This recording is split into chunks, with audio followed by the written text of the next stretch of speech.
everyone. We're here to talk about Mexican design and a passion for Mexican design. Waiting for the slides and maybe to connect and launch. Yep. Here this morning, I think just to delve back into what we're going to talk about is how important the past is, especially in Mexico and Mexican culture and Mexican design, to embrace the future. So we're in very good company. I'll start from out. Sebastien, you're the co-founder of Luteca, the furniture brand. Can you tell us a little bit about yourself? So my name is Sebastien Reant. I started Luteca with my wife, Amanda Reant, about 10 years ago, out of Mexico and New York. And we are based in Mexico, New York, Los Angeles, and Paris. Wonderful. And then the luminous Paulina Resendiz, who started Basalto Collective. You're Mexican, but you're based in? Yes, based in Switzerland. Thank you, Clara, for the introduction. I'm the founder of Basalto Collective. We're a platform amplifying voices of emerging designers in Europe and in Switzerland. And I moved to Switzerland 7 years ago, and I realized that people didn't know much about the contemporary design scene that was happening at the moment. So I was, okay, let's start something and let's bring these voices to Europe and see what's going on in Mexico around craftsmanship, always. And to further speak about Mexican design, an Italian, yes. Alessio, based in?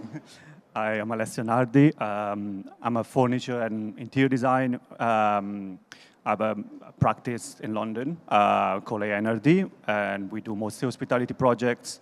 And our connection to Mexican is through designing Mexican restaurants, Mexican hospitality projects. That's why I'm here. So I think we've got a very broad panel of a collective of restaurant interiors, of furniture collections to speak about design in Mexico and Mexican heritage. And I think all the three of you agree that what you're doing on a daily basis is to amplify the voices of Mexican designers, but also, most importantly, working with craftsmanships and artisans. And we're going to see that in detail. Starting with you, Paulina, about Basalto Collective, about the people you work with, and maybe you can explain to us who are the people we're seeing, how Basalto Collective functions? Definitely. I mean, we're a collective. We work with different design studios. At the moment, we're working with 8 emerging talents who are shaping the design scene of Mexico. We have Comité de Proyectos, founded by Andrea Flores and Lucia Soto, Aires by Karim Molina, Federico Stefanovic, Sebastián Ángeles. We also work with José Bermúdez, Siete Studio, Peca, and Estudio H. Fernández. So it's, at the moment it's the 8 different studios that we're working, always trying to collaborate. And we'll see their project in details, more in details. And you, Alessio, here we see an interior. Difficult to know where it is from, where it stands. But this is actually in London. It's a restaurant called Col, and that's where I kind of started to get into Mexican design. I was approached by Chef Santiago Lastra, Mexican chef, to design his first restaurant in London. And there's a few pictures of the restaurant. As you see, like Santiago, for people that don't know, started cooking at a very early age. After a family trauma, he cooked to kind of bring his family together around the table. And that's kind of what drove the design of Col. So as you see here, the space layout is basically all rotating around these 3 kitchen units that are like right in the middle, and lots of action, lots of craft from the chefs that is visible from every table. And then, yes. And I think we see already that there is something very warm. There is terracotta, there is a luminosity, there's some vegetation that bring us further than London. I think that's also part of the storytelling of what you do, is to reenact parts of Mexican culture in London, huh? Yes, creating that transportive design that really bring you to a new place, but without being thematic. That's the key. And I think craft is the key to be authentic. Bring in authentic sort of design from Mexico into a space for us is very key. I think here we see a detail of crafted table, you know, handmade. It feels very much like it's timeless. And it's not looking to make it a wow effect on Instagram. It's about the feeling and the detail craft. Huh? Yes, exactly. And I think it's very much connecting to Mexican way of seeing materiality, which is, for instance, very different from Italy, where it's overly polished sometimes and overly finished, where Mexico really embraced the fact that design and materials, you know, can age and age beautifully. And I think that's what we wanted to bring in some of the materials and furniture that we put into the space. A beautiful roughness that we'll see with you, I think, Paulina, more visions of coal, density on the walls, elements on the table that are telling stories, and those colors that we'll come back to. Yeah. Very luminous, very pink, due to a certain process we'll speak about later. But you start seeing the feel for Alessio's work. And then Luteca, Mexican design, weaving traditions and modernity, I think between past and present. If you can tell us a little bit about Luteca. Exactly. It's we find some original designs from the Bauhaus, from Mexican and Cuban students that were on the bench of the Bauhaus and then moved to the US and then back to Mexico. And we couldn't really get them and share them with the world. So that's the starting point, starting with the historic approach on the philosophy of the Bauhaus through Mexico and Latin America. We absolutely didn't want to do craft. We wanted to stay clean as the Bauhaus. And very quickly, we came across amazing communities, amazing craft, and we fell into it. But the idea was to incorporate it into clean and timeless designs and mix them with the philosophy of the Bauhaus. So that was the accident of our start. We came across amazing traditional craft within workshops and factories through Mexico, and that's how we fell in love with that emotion. People kept telling us, yes, Mexico is super trendy. That was probably 11 years ago, and we kept telling them there is no trend here. It's just a movement. It's been there. It will be there. It's a movement. And you were mentioning in what makes Luteca, the last sentence, which I really enjoyed reading and discovering, which is building relationships, not customer groups. And I think today there's questioning from the three of you of how do you build a brand, how do you build a space, so that it's not just a customer group, where it's not just for Instagram. Again, it's creating resonance and not reach, and making sure you have a community and you take care of that community. And I think that runs through all of your projects. So diving into communities, there are two very important pillars of all of your works, which is sustainability on the one hand, but now I think more and more of us understand how we can do sustainable projects, but it's also the humanities behind it. It's the communities, it's taking care of the people, it's working with the people. So a sustainable approach to people-led, craft-led, artisan-led projects. So just a few notes on how you feel about Mexico, because Mexico is not your country. Yeah. So Alessio chose to share beautiful beautiful pictures from his latest trip to Mexico to show us what he loves about Mexico. Yeah, I think the picture of the trips are kind of related to how I actually started sort of getting in contact with Mexico 8 years ago. I've never been to Mexico, and I was very lucky to experience it like for 2 weeks with a sort of Santiago field note. So I went really through Mexico City to Yucatan, rural area. And I think obviously the first step, which were the first pictures, it was seeing all the sort of Barragan architecture, and something that really, really resonated with me is kind of that I discovered there, the Barragan, lots of times almost stopped this builder to achieve overly finish sort of materiality and textures. And this is something that actually, then I discovered that it's quite common in Mexico, like that your house is almost never finished. So there is the kind of that acceptance of incompleteness, which I really love. And it's very different from where I come from in Italy. I come from an area near Brianza where all the furniture is manufactured. Most of the suppliers here are from there, and it's all about perfection and materials that are, as I was saying earlier, like overly finished, overly lacquered to be perfect all the time. Where here you see the simplicity and the humbleness of Mexican sort of design, that which I really fell in love with when I went. A relationship to the earth and the elements is a form of rurality as well that we see in all these pictures. And on to you, Sebastien, about starting with a legend. Yes, so we came across a community, and they were mostly on the street, Mayan descendants, thanks to a couple of people that were also working on it.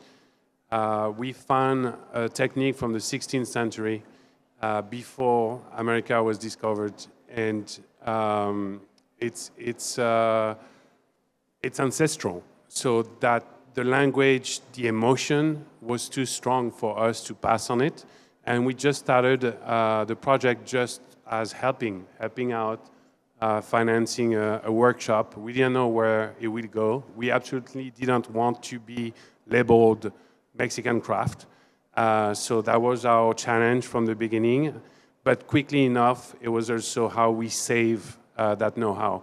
The generation before were happy to receive that know-how, and our generation was the first generation to say no, or to move to other work.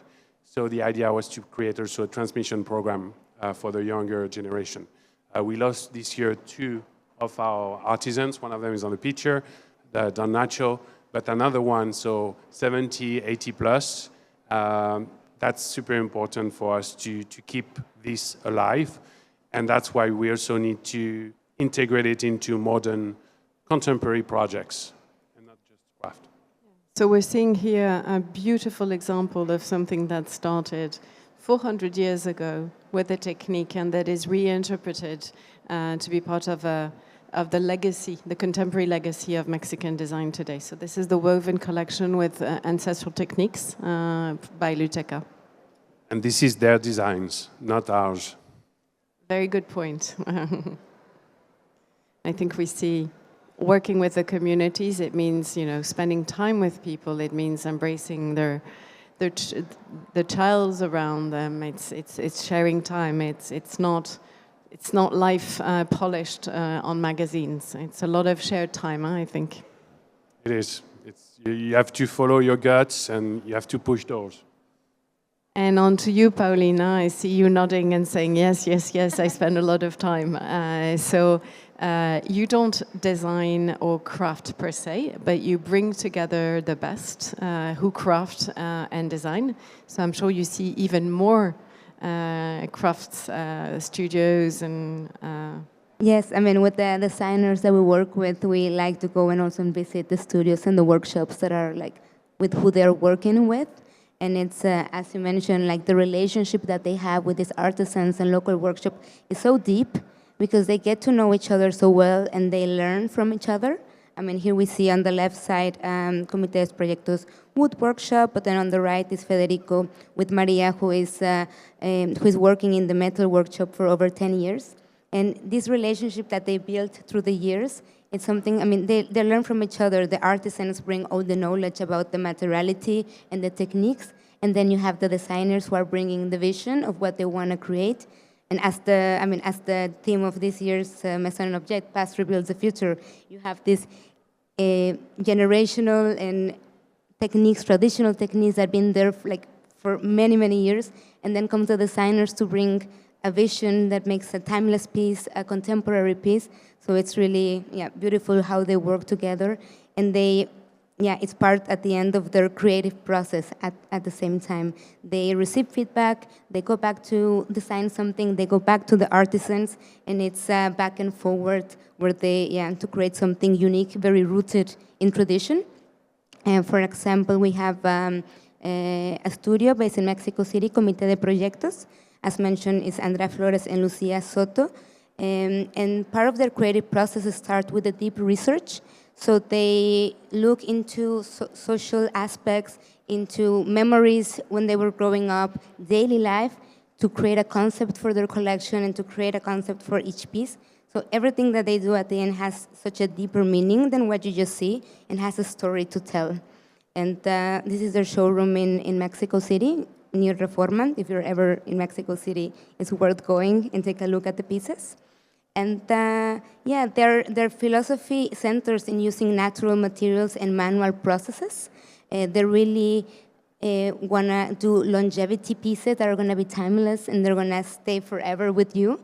And they are very committed in reinterpreting and rediscovering traditional techniques. For example, here we have the Henneken fibers, which is the agave in the feet of the bar cabinet, which we'll talk about it later. And you see the artisans doing the mallet pounding to give texture to the piece as well. But also they work with rattan and other natural materials. What we're underlining here is the depth and the multiplicity of crafts and knowledge in Mexico, which we don't think about. We always think of Europe as, having so many knowledge and skills, but the really interesting thing is that Mexico has even more and keeps on rediscovering and knows still how to work with natural materials that we have lost, knowledges that we have lost. And a little deep dive into your collections, Sebastien, or Luteca's collection. Yes. So that we can understand how they're built and what you produce and what you re-edit. Thank you so much. So the classics, it's part of the re-edition. We work with the families, the sons, the grandson, or the government of Mexico for Clara Porcet because she gave everything to the government. So the idea, as always, is to work with the community, work with people, and celebrate the philosophy, which is the Bauhaus, but also the Mexican lens, the Mexican touch. Here you have a Clara Porcet butake chair, celebrated by the MoMA exhibition last year called Crafting Modernity. So we celebrated our 10 years anniversary with the MoMA exhibition thanks to Annalena Mallet, who put together an amazing exhibition of original pieces. And we also have Michael Van Buren, who was on the bench with Joseph Alberts at the Bauhaus and then went to Black Mountain College in 1933 and then worked for 20 years in Mexico. And here you can see a nice mix of pieces, including Pedro Ramirez Vasquez Brutalist pieces inspired by his collaboration with also Alexander Calder during the 1968 Olympic Games, first Olympic Games in color. And we can also go to the contemporary collection pretty fast if you want. Just to show the link between the two, all this language that we got from the classics, we also celebrate with the contemporary. So we like to keep the same values and grow and make sure the designs are relevant to today's use. I think we're staying for the classics for now because I want to hint at coming back to what I was saying earlier. I think Mexico's rewriting its own history. It's not about, and apologies if it didn't come out right about Europe and Mexico, but I think Mexican craft is incredibly rich. That's what I meant, and we're in the process of rediscovering how rich it was, and it still is. And diving into your projects, I think you also have this connection to the classics, to the past, to what is immemorial and timeless. And I'd love for you to tell us about first this Amazonas chair. Yes, definitely. I mean, we have different pieces in the collection. One of them, the Amazonas chair by Iris. This piece is inspired by the Amazonian warrior, and artists normally use pre-Hispanic references to bring them into contemporary pieces.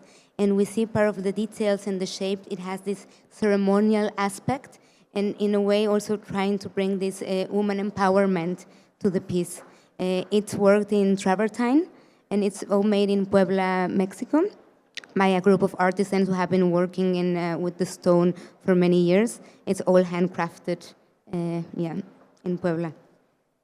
And then another piece that hints at the past. Yes, I mean, the Bar Cabinet Carmen, it's a beautiful piece. It's by Comité de Proyectos. And Comité wanted to talk about the act of caring. It's a collection of cabinets, and also trying to bring this woman empowerment to the topic. And they decided to do a cabinet because it encloses something as a mother would take something inside. They give the natural material of the wood and the Henneken fiber for the warmth, but they wanted to give them the power as well. So that's why they used the stainless steel for the handle holders. And then you have this character of empowerment within the piece, but also referring to the different shapes and the triangles from the pre-Hispanic times. It's a beautiful piece, which is all handcrafted, but it's also very utilitarian. And it's a piece that when you see live, your eyes are like, people get amazed the moment they open it. It's beautiful, and it has so much soul at the same time. And about another craft, I think for me, Mexican doesn't exist without candles and lights everywhere. It seems to be always in the culture, and the beautiful idea of redesigning a chandelier or a candle holder. Yes, exactly. Temis by Federico. He works a lot with lighting, and this one is his only candle holder piece. It's a re-edited piece in casted bronze, and Federico works a lot with balance and a lot with the natural shapes and natural silhouettes and organic shapes.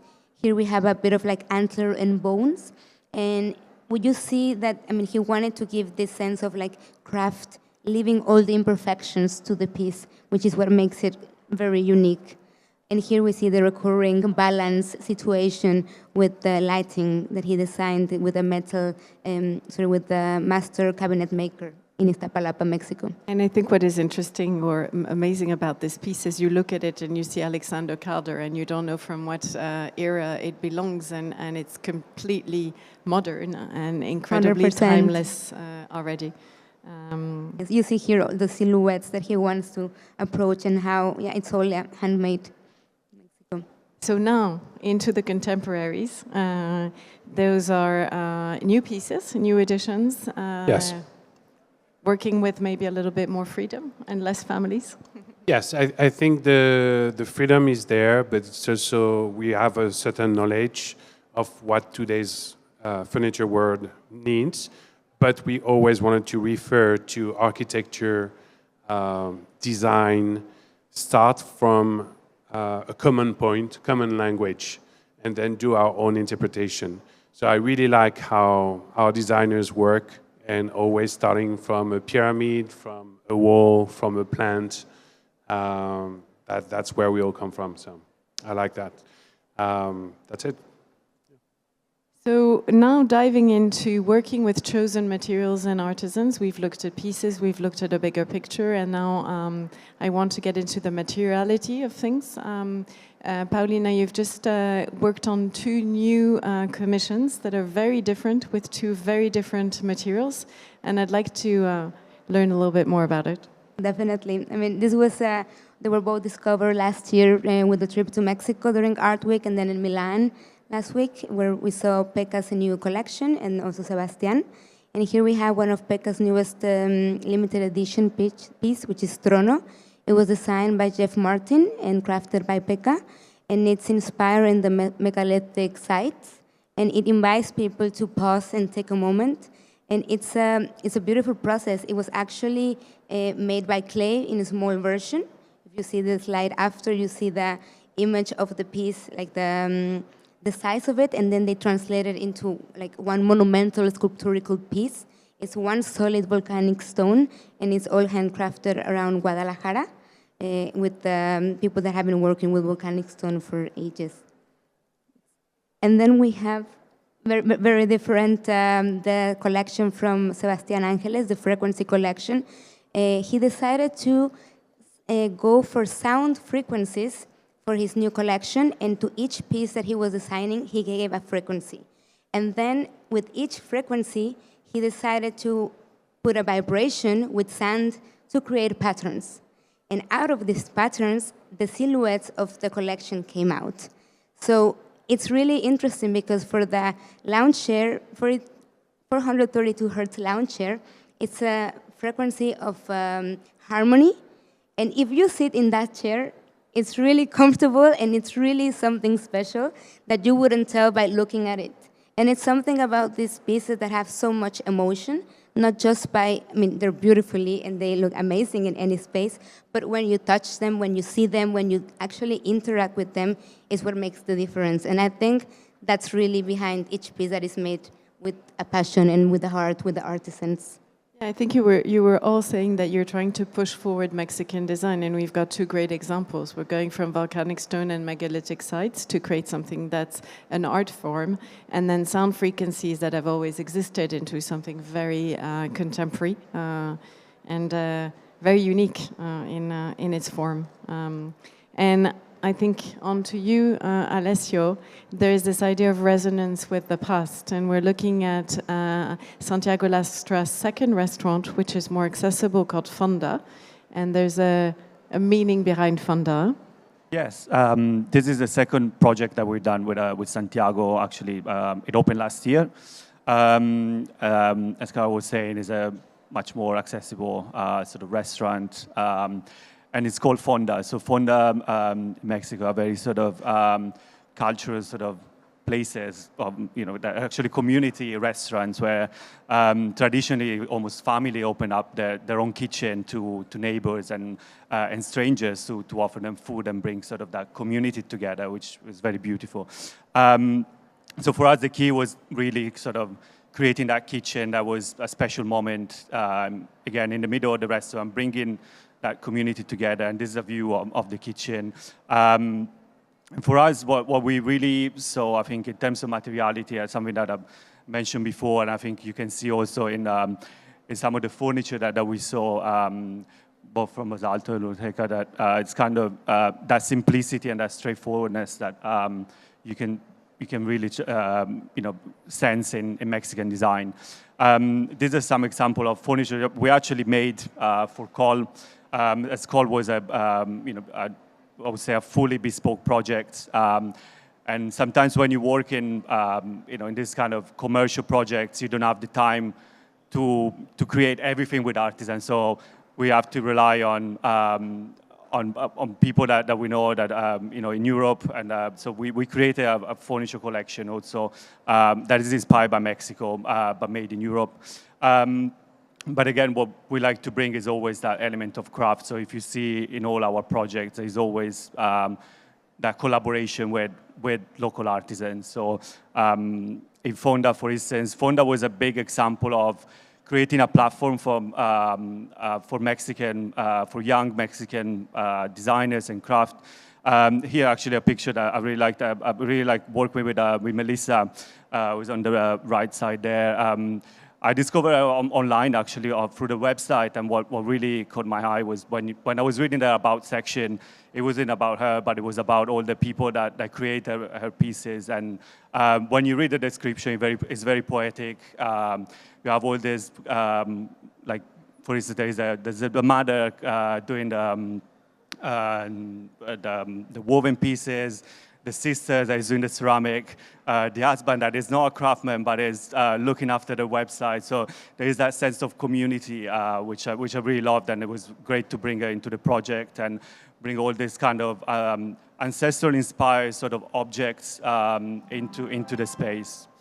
Yeah, there's a lot of dialogue, I think. There's a lot of joy. It's communicative. I don't see if you see maybe a monkey in the chair like me, and then there's some laughter. There's a little monkey coming down also on the side of the, and I think there's a lot of joy, definitely, and colors, and it feels being at home also. It doesn't just feel like a restaurant because of the craft and the different materials chosen, and also because of the craftsmen. Huh? Yes, yes. I think this picture for me is it was very important as well. Like we collaborated with Lucia Oseo. She's a ceramicist based in London. She's Mexican. She worked with us in Call, and then we really wanted to create something special with her for Fonda. So she does all these ceramics that are inspired by traditional sort of Mexican sort of artifacts, but then reinterpreted with her ways, with her eyes. So we worked together to create this beautiful panda that is like almost like a meter long. So when she sent us this video, this was actually a video of her making it. It was a very beautiful, very emotional moment to see all coming together. It does feel emotional, just looking at the pictures. And into techniques and crafts and beautifully designed pieces, we're back to the woven collection, which is much more than the two pieces we saw in the introduction part. And there's so many stories behind of weaving. I'd love for you to tell us. I think 2 years ago you brought one of the weavers in Paris to do a project to show how it's done. I think the part of the community element also beyond the craft and the result. What I see, it's also the hands and the amount of hours that takes, but also the amount of years it takes to learn that, and hundreds of years. I'm not talking about just the years that someone put into that, but also what he receives from the previous generations. So that's what really resonates with me when I look at these pieces. I can see centuries of history, and you feel it. I wanted them to come to Paris to meet who is buying from us, because I can tell you who is doing this, but they will never know who is buying it. And the idea was to bridge and create this relationship. And once you create the link, it's forever. And I don't know about you, but when I looked at this picture, I thought of Japan, and it looked like it was Japanese craft in the way that they have of doing knots on everything. And it was very humbling for me to see that the best crafts are around the world. Everywhere you start digging and looking, hands of people are creating absolutely unique pieces. And of course, each piece is different. You can see it from the knots being tied, because they have the imprint of the artisans. I think another beautiful design process is the Alacran chair. Yes, the Alacran chair is by Michael van Buren, but we also brought, we can go to the next one because it's relevant, regenerative material. So we met these amazing guys. They have a brand called Deserto out of Guadalajara, and they do leather out of cactus. And when I have leather brands coming to our showrooms and pitching us their brand, they say, "Who is doing it?" And I say, "Touch it, do you like it?" And they're like, "Yeah, I love it, it's great." And so it's not leather. So the idea is to bring ancestral or historic design into today's world. When you look at cactus, you look at the desert, there is no water, there is no animal to feed or to kill. You plant a cactus, no water, in the sand. A year later, there are no pallets, so the one with the disc. A year later, once you cut it, it grew back. And you shred them, then you create a paste. It's like a protein powder type of thing that you use for fitness. And then you have the paste and you apply it. For me, it's one of the best material we came across. It's innovation, but it's also natural and ancestral. There is nothing more simple than that. The result is amazing. And I think I love leather, but I think we need to move on. And continuing on the woven pieces.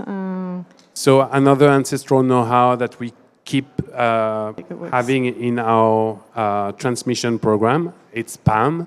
So cactus from the ground. The tule earlier was like a seagrass from the ground, like a badweed. This one is palm, it's from the trees. We don't grow palms, we just go in the forest, and we are able to buy it from people living in the jungle.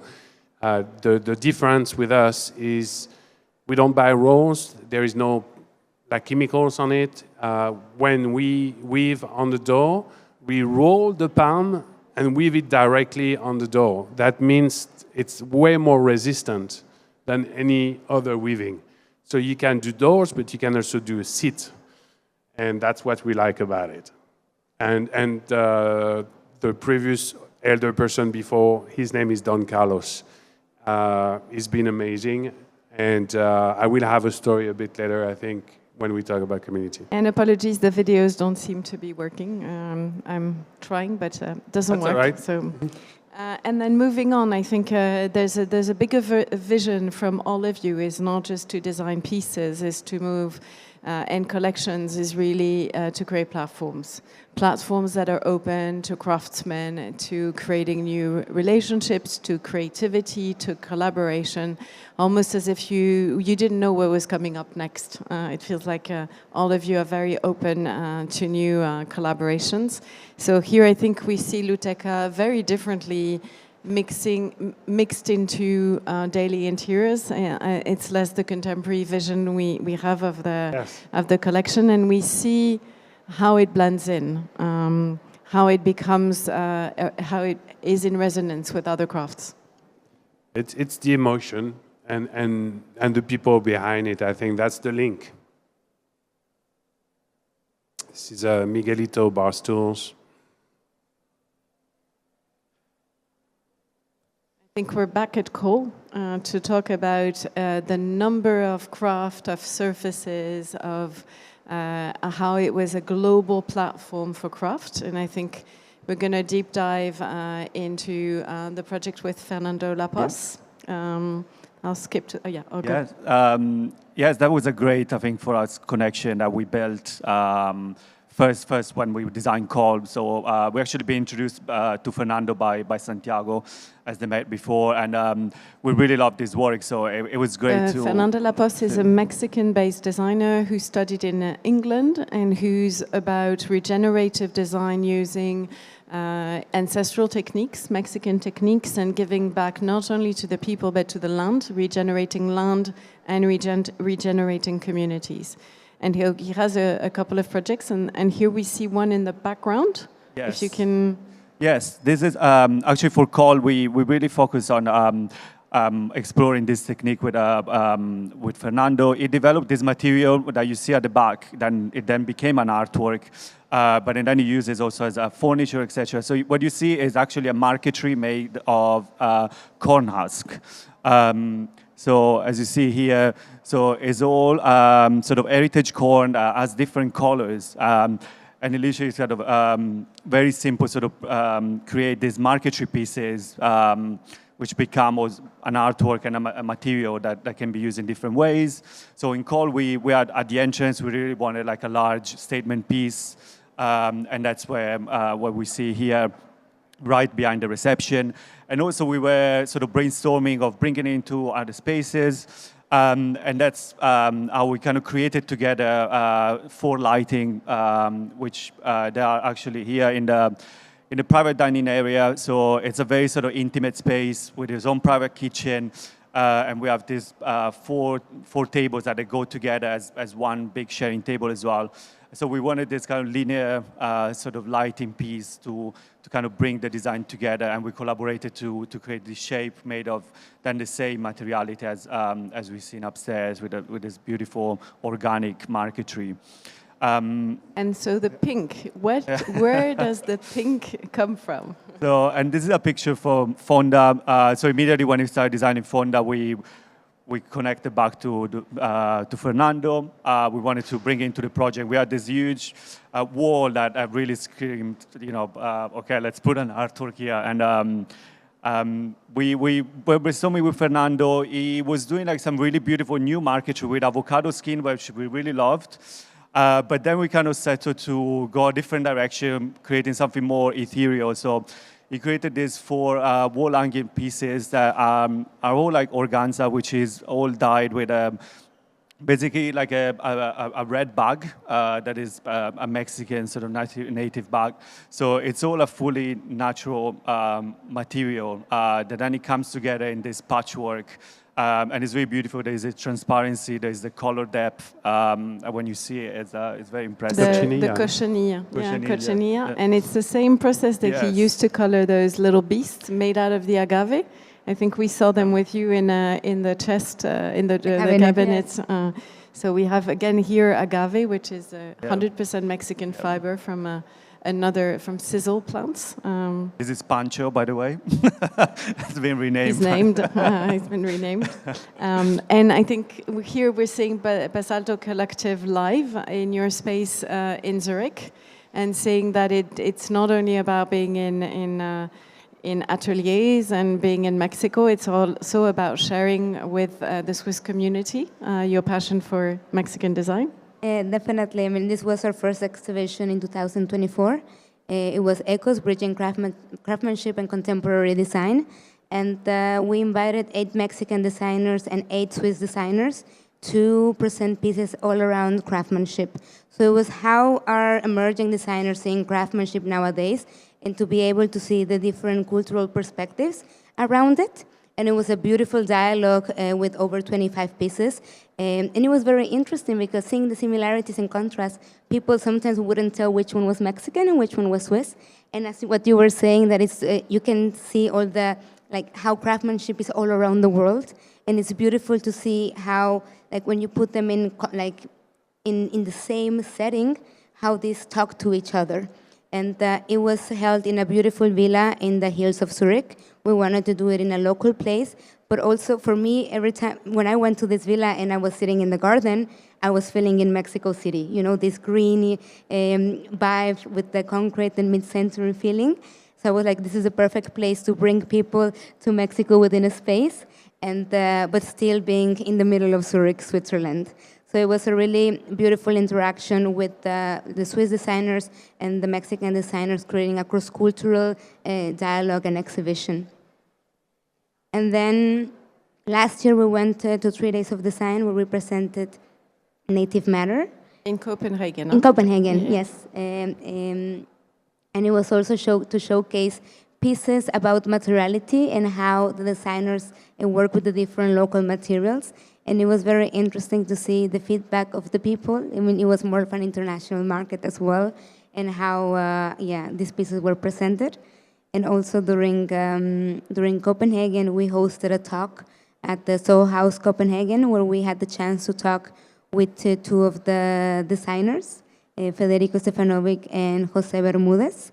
And it was very nice to showcase the local community, how they're working with the artisans and how they work within their creative process.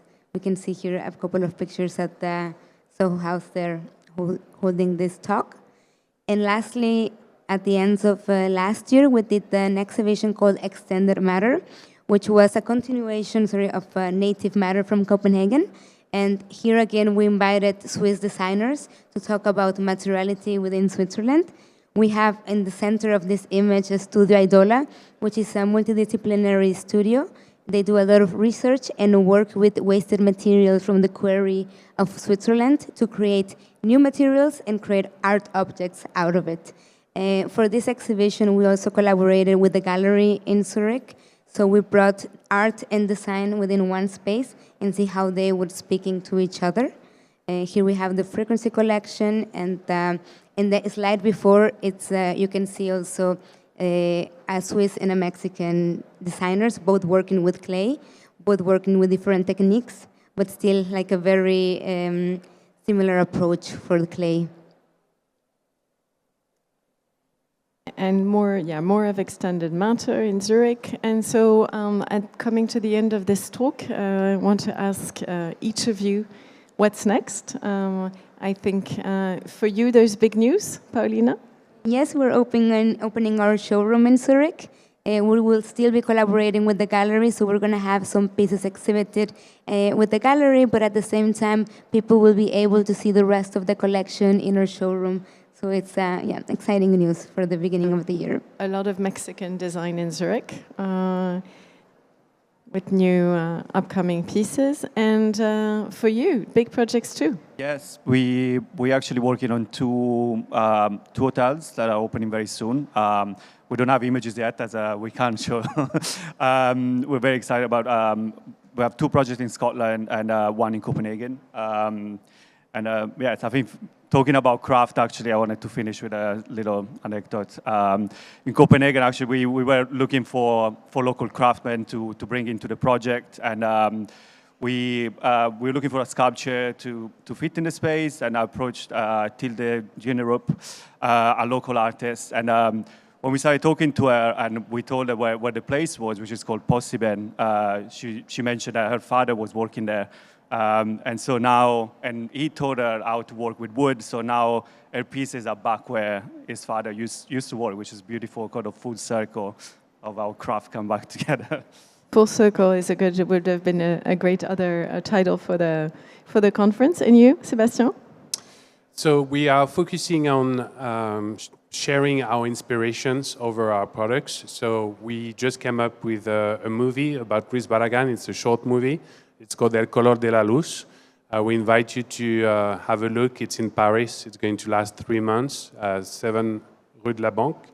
But we're also starting to distribute a little bit further. So we, in the US, for example, are going to distribute with Knoll this year. And we're looking for further distribution to the world. That's that. Wonderful. Thank you very much to you all. And good Thank you, Clara. long life to Mexican design.